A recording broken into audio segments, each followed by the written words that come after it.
Гейтс.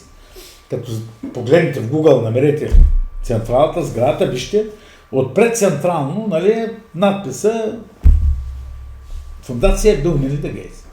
В ляво на сградата са с огромни букви на самата сграда пише Световен център за депопулация, за ликвидиране и изтребване на населението. Разбирате ли какво пише?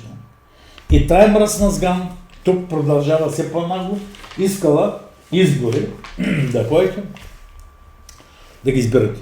Първо, искам да ви кажа нещо конкретно. Това е, че ако зададете името на вашия град в Световния търговски регистър Даниел Брадстрит, ще видите, че вашия град е регистриран като фирма.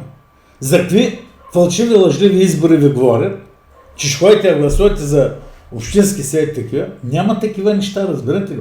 Това е една заблуда, в която искат да ви държат, че от вас нещо зависи, за да могат да ви изкарват на избори, да се легитимират престъплението.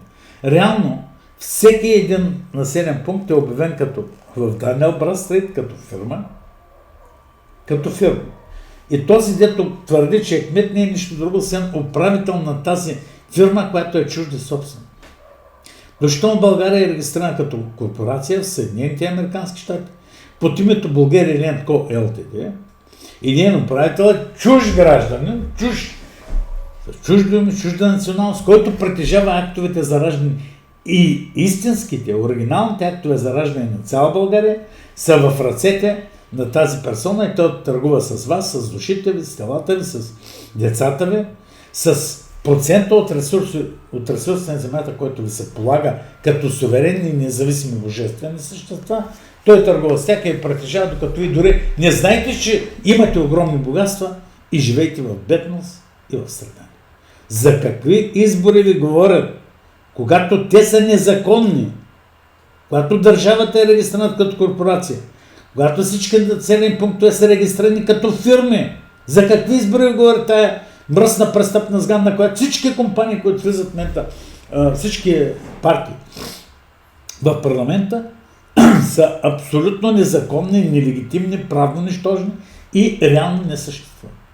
Защото според самата Конституция всички основополагащи закони и съпровождащи такива трябва да бъдат приети в рамките на категорично указане в нея преклузивен срок от 1 година от нейното обнародване.